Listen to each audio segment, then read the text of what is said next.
اسمعيني، انت اللي دا تشوفين الفيديو هسه. هذا مو صدفة. يمكن تعبتي، يمكن ضايجة، يمكن احسك مكسورة من جوا، مريتي باشياء لو غيرك مر بيها يمكن ما كان بعد. مرحبا يا بنات، وياكم الدكتورة نور، ورجعنا لكم ببرودكاست ثاني. شخص مقرب من عندي راح نصحك من كل قلبي هالمرة. اخذيها نصيحة من عندي بعد ما اني مريت بتجارب هواية. يمكن هالفيديو هو الشي اللي راح يخليش تبدين من جديد وتكونين أقوى. يمكن واصلة مرحلة تتعبين بيها من كل شي، حتى من نفسك.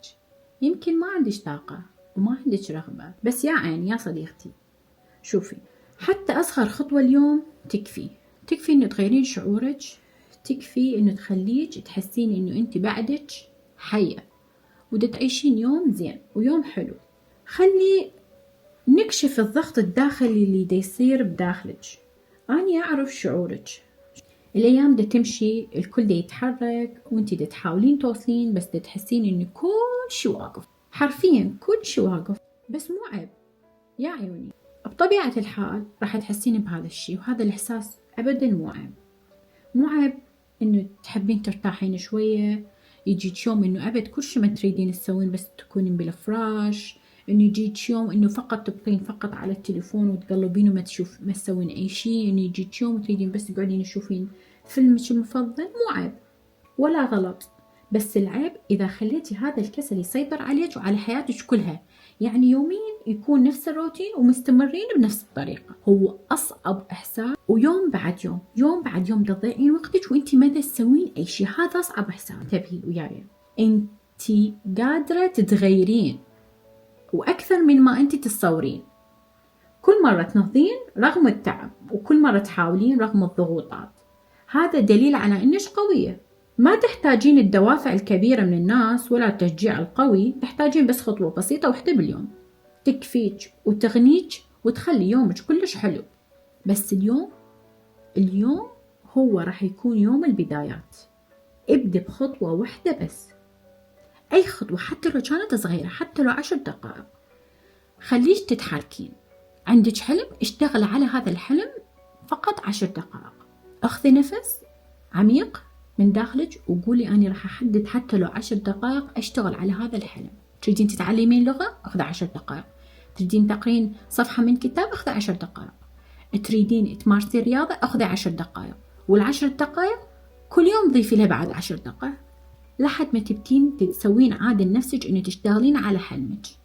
ما حد راح يجيب الحلم ويعطيك يقولك هاتي أخذي، هذا الحلم مالتك أخذي. لا، لازم إحنا نشتغل على حلمنا وعلى طموحاتنا. مو لازم 20 عادة ولازم 20 طريقة حتى تغيرين بيها حياتك يا عيوني. يا صديقتي، انتي دا تسمعيني صحيح؟ ابدي اليوم، ابدي غيري نفسك، ابدي غيري بعادات بسيطة كلش بيك. يعني مثل رتب فراشك، اشربوا مي، جيبي لك دفتر صغير ونخلي بيه أهداف، وخلي بيه 10 دقائق باليوم تحدديها لهذا الهدف اللي انت تريدين تشتغلين عليه. ايش راح يفرق وياك؟ راح يغير بيك كلش هواية. يعني أعرف يمكن الدنيا مرات تكون ضدك، ويمكن الكل يظن انت ضعيفة، بس صدقيني انت أقوى. الكل مرات يحاول يحبط معنوياتك، بس انت تبقين أقوى. فاليوم مو باكر، ابدي هسه، لأنك انتي تستحقين حياة حلوة يا حبيبتي. تعبانة وما عندك قوة وما عندك طاقة، أنا جاية أذكرك إنه انتي تستحقين تبدين من جديد. لا تخلين أحلامك تروح من إيدك. أنا أدري يمكن انتي تعبانة، قلبك مرهق، ما حد يفهم شعورك. يمكن اليوم عندك كسل، يمكن عندك خوف، يمكن تحسين كل شيء يضيع من ايديك. بس صدقيني كل شيء ممكن يتغير إذا خليتي نفسك شوية تتحركين، بس شوية تتحركين.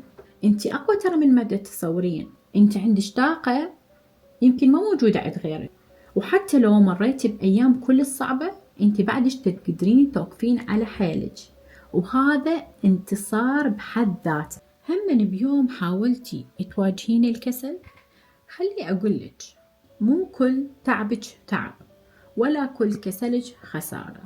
انت مؤمنة بفكرة انه الحياة راح تنتظرك، راح تأجل احلامك، راح تقولك عادي وبراحتك واخذي وقتك لان اني منتظرك؟ لا، الحياة ما تمشي بهذا الشكل أبدا، مو بهذا الشكل أبدا تمشي الدنيا تمشي والأيام دا تركض بينا، وإذا أنتي دا تتكاسلين راح تكتشفين إن كل شي دا ضيع من إيدك وأنتي ما حاسة أصلا، وأنتي قاعدة تتفرجين على الرايح والجاي. شوفي أنا راح أقول الشي من خبرتي، إنه بعض الأحيان أنتي مو كسولة تكونين، أنتي خايفة، إنه أنتي خايفة تريدين تتجهين لهذا الشي، بس إني خايفة أنتي ما توصلي له.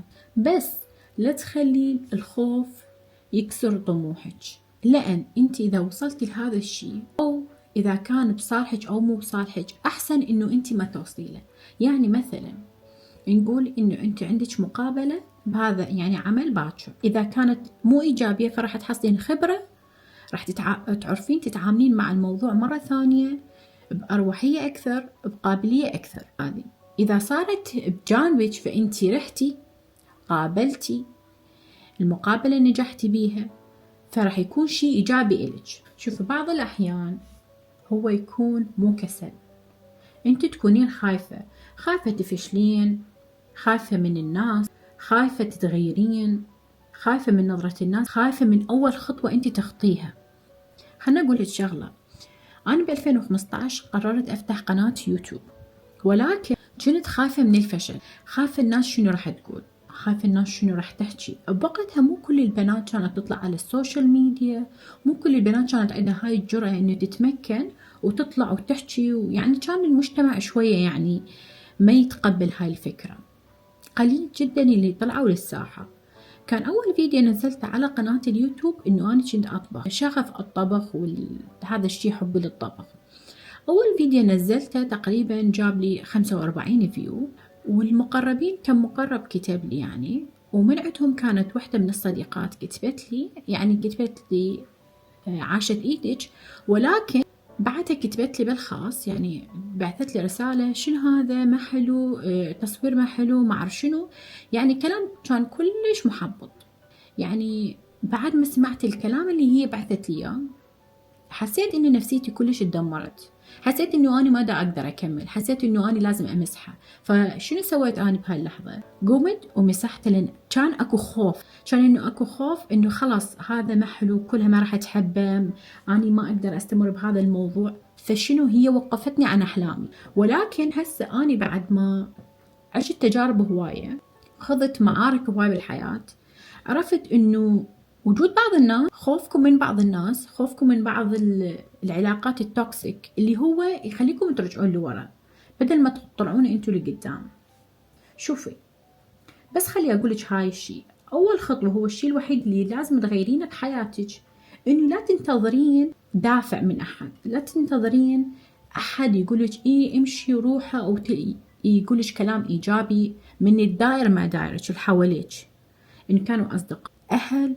دائما يجي الدعم من الناس اللي انت ما تعرفيهم، مو الناس اللي تعرفيهم.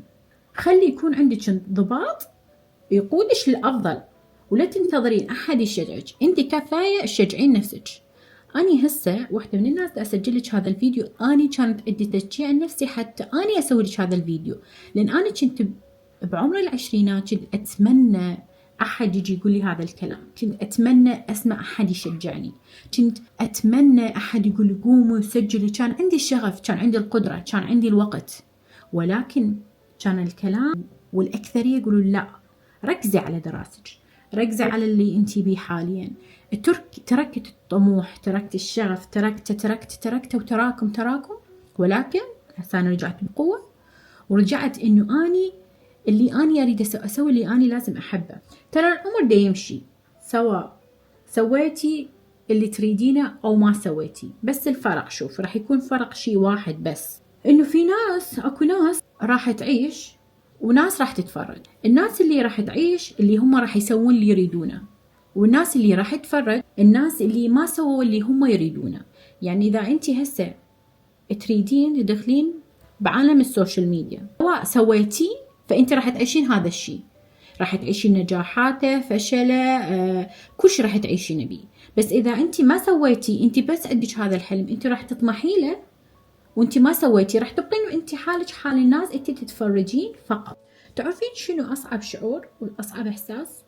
مو التعب أبدا، أصعب إحساس هو إنك تقعدين كل يوم وتعرفين نفسك تضيعين سنة من عمرك وانت ما سويتي أي شيء من طموحك أو أحلامك، أيا كانت أحلامك، إنه تكملين دراسة، إنه تفتحين مشروعك الخاص، راح تشوفين تغيير بنفسك.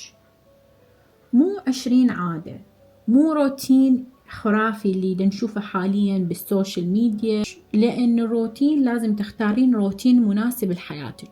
نشوفه هواي بالسوشيال ميديا وباليوتيوب، وروتينات الصباح والرياضة والأكل الصحي. نو، كل إنسان لازم يخلي روتين مناسب لحياته.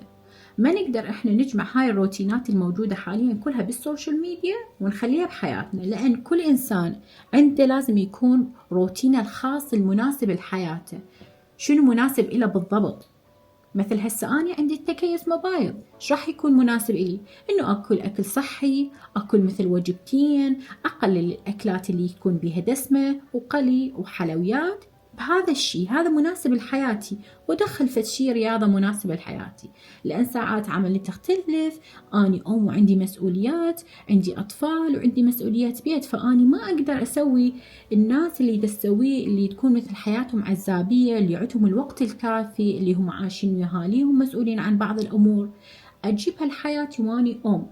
يعني ما راح تتناسق، تغيرات مستحيلية أبد، لا، عادة وحدة، عادة وحدة بس وصغيرة تسويها كل يوم، مثل تاخذ ما عندك 10 دقائق، أحسن إنه ما تسوين أي شيء نهائيا. تخلين منبه، تقولين أنا أريد أقعد مثلا ساعة بالسبعة أو ساعة بالستة، منبه لازم تقعدين مثل بهذا الوقت، حتى إنه أنت تستغلين يومك. كل ما تقعدين من وقت راح تستغلين يومك بطريقة أحسن، لأن إذا قعدت بنص النهار ما راح تستفادين نهائيا. أنا دا أقول لك يا أبد ما راح تستفادين. حاولي تشربين مي. ليش تشربين مي؟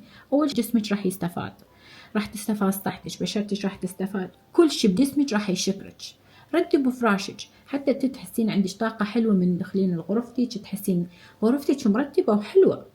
كتبي لك هدف واحد بهذا اليوم كله، لا تكتبي له 10 أهداف. كل الناس عندهم القابلية القوية اللي ممكن يحققون كل أهدافهم كل اليوم، لا، اكتبي لك هدف واحد واشتغلي على هدف واحد باليوم، أحسن ما تكتبي لك 5 أهداف وانت ما تحققين ولا هدف من عندهم. هدف واحد، جربي أسبوع واحد هذا الشيء وشوفي شلون راح تتغير حياتك كليا. شوفي يا صديقتي، إذا حسيتي بهاي الكلمات حتى لو شوية وصلت لقلبك، أنا أريد أسمع رأيك، أريد أسمع شعورك. أجي تكتبي لي شنو الحلم اللي راح تشتغلين عليه وتخليه له 10 دقائق من يومك. شنو أصغر خطوة راح تسويها اليوم وتخليك تحسين بالفخر باكر. وشنو الخوف اللي يمنعك إنه أنت ما تتحركين لحلمك؟ شنو هو؟ شنو الخوف اللي يخليك إنه أنت ما تاخذين 10 دقائق حتى تدرسين، حتى توصلين مثلا للجامعة اللي أنت تريديها أو للشهادة اللي أنت تريديها؟ إذا تحبين هذا النوع من الكلام اللي راح يرفع معنوياتك، تابع القناة، لأن كل فيديو مثل هذا راح يكون مخصص إلك أنت، حتى يرفع من طموحك، حتى يرفع من معنوياتك. إذا ما حد ساندك فهذه القناة راح تكون إلك، ساند مشاعرك وأحاسيسك وراح تفتهمك. كتبي لي رأيك، لأن أنا راح أسمعك وراح أقرأ كل التعليقات وراح أجاوبكم وراح أرد عليكم كلكم. أنا متحمسة أشوف تعليقاتكم الحلوة. دمتم بألف خير.